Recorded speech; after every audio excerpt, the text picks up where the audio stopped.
I DNF'd another book, unfortunately. I did not finish Murakami's The City and Its Uncertain Walls, and it's got me wondering, is it me, or is my taste changing, or is it the books? This book, according to the Los Angeles Times, is masterful. We begin with a nameless young couple, a boy and a girl, teenagers in love.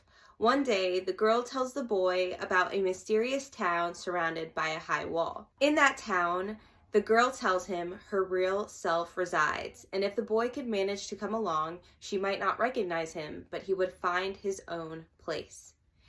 He could be a dream reader, each night reading old dreams. He isn't sure if he should believe her, but then one day she disappears, and her absence haunts him for the rest of his life. Thus begins a search for this lost love that takes the man into middle age and on a journey between the real world and this other world, a town where unicorns roam, where a gatekeeper determines who can enter and who must remain behind, and where shadows become untethered from themselves.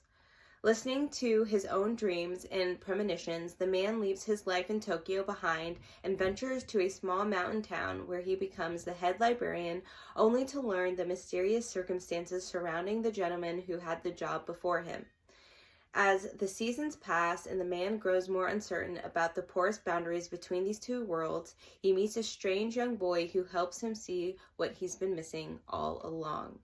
A love story, a quest, an ode to books and to the libraries that house them, and a parable for these strange post-pandemic times. The City and Its Uncertain Walls is a story of a town familiar to Haruki Murakami's readers, and a singular and towering achievement by one of modern literature's most important writers.